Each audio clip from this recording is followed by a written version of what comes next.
बस्तर जिले में 75 दिनों तक चलने वाले ऐतिहासिक दशहरे पर्व के बाद दूसरा बड़ा गोंचा पर्व भव्य बस्तर में मनाया जा रहा है। आज बस्तर में श्री गोंचा मनाया गया। इस पर्व में भगवान जगन्नाथ, सुभद्रा और बलभद्र को ग्रामीणों द्वारा बनाए गए 4 चक्कों वाले विशालकाय रथ में सवार करके जनकपुरी तक परिक्रमा करवाया गया।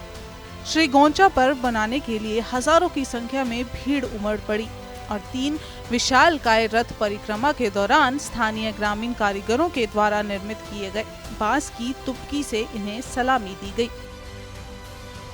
देखिए, बस्तर के राजा पुरुषोत्तम देव ने इस परंपरा को शुरू की थी।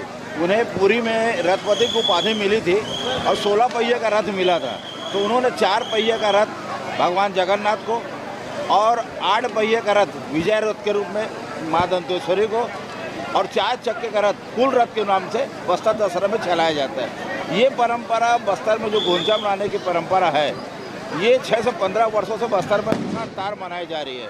जहाँ जहाँ बस्तर के राजा लोग थे वो अपने भगवान जगन्नाथ की पूजा करते थे और वहाँ वो ये रथ यात्रा मना रहे हैं। करीब 245 साल से ज़्यादा समय हो रहा है। जगदलपुर राजधानी बनने के बाद जगदलपुर में रथ जो यात्रा है, जिसे हम श्री गोंचा कहते हैं, ये लगातार यहाँ मनाया जा रहा है। देखिए, हमारे देश में ये परंपरा रही है कि राजा महाराजा या किसी देव को हम लोग सलामी देते हैं या उनका अभिवादन करते हैं।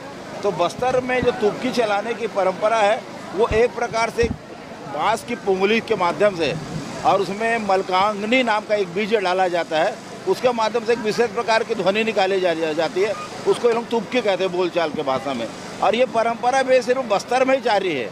ऐसे रथ यात्रा पूरे देश में मनाया जाता है, लेकिन तुपकी चलाकर भगवान जगन्नाथ, बहन सुभद्रा और बड़े भाई बलभद्र को सलामी देने या उनका अभिवादन करने का जो परंपरा सिर्फ बस्तर में है। बस्तर राज परिवार के सदस्य कमलचंद भंजदेव ने बताया कि ये परंपरा 600 सालों से अनवरत चली आ रही है। राजा पुरुषोत्तम देव रियासत काल में जगन्नाथपुरी दर्शन करने के लिए गए हुए थे। उसी दौरान उन्हें रथपति की उपाधि मिली और भेंट में उन्हें विशालकाय रथ मिला, जिसे लेकर वो वापस बस्तर पहुंचे। जिसके बाद से ही बस्तर दशहरा पर्व और गोंचा पर्व में विशालकाय रथ की परिक्रमा करवाई जाती है। इसके साथ ही 360 अरण्यक ब्राह्मण और उत्कल ब्राह्मण को महाराजा पुरुषोत्तम देव लेकर आए और यहाँ के निवासी बनाए। बस्तर में निर्मित मंदिरों में सेवा के लिए तैयार किया गया है। जगन्नाथपुरी से मूर्ति को लाकर जगदलपुर में विराजित किया गया, इसी कारण इसका महत्व अधिक है।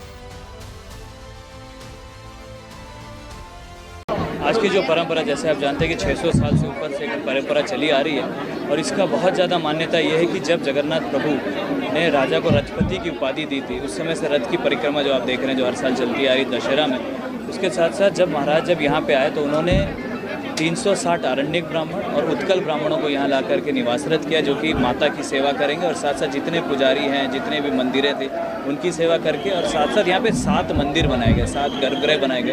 उनकी मूर्तियाँ दंतेवाड़ा से पहले यहाँ पे बनाया गया था, क्योंकि उस समय जो माता का एक ही जगह है जहाँ पे जगन्नाथ प्रभु को ला करके उनकी जो प्रतिमाएँ हैं वो पुरी से ला करके यहाँ पे विराजमान की गई है। तो इसलिए इसका बहुत ज़्यादा महत्व है। और इसका महत्व ये भी है क्योंकि जैसे कि आप जानते हैं पुरी में आज छेरा पोरा किया गया, उसी तरीके से हम भी यहाँ छेरा पोरा करते हैं। जो छेरा पोरा हम यहाँ करते हैं वो सोने के झाड़ू से नहीं करते, चांदी के झाड़ू से करते हैं, क्योंकि वहाँ पे जैसा पुरी में गजपति जी करते हैं, क्योंकि जगन्नाथ प्रभु का स्थान और उनका घर वहीं है और ये तो प्रभु ने हमें आशीर्वाद दिया था, तो उनका यहाँ पे सम्मान हुआ और उन्होंने उनके आदेश अनुसार यहाँ पे 7 मंदिरों में 7 जगन्नाथ, 7 बलभद्र, 7 सुभद्रा और 7 महालक्ष्मी की मूर्तियाँ यहाँ स्थापित की गई।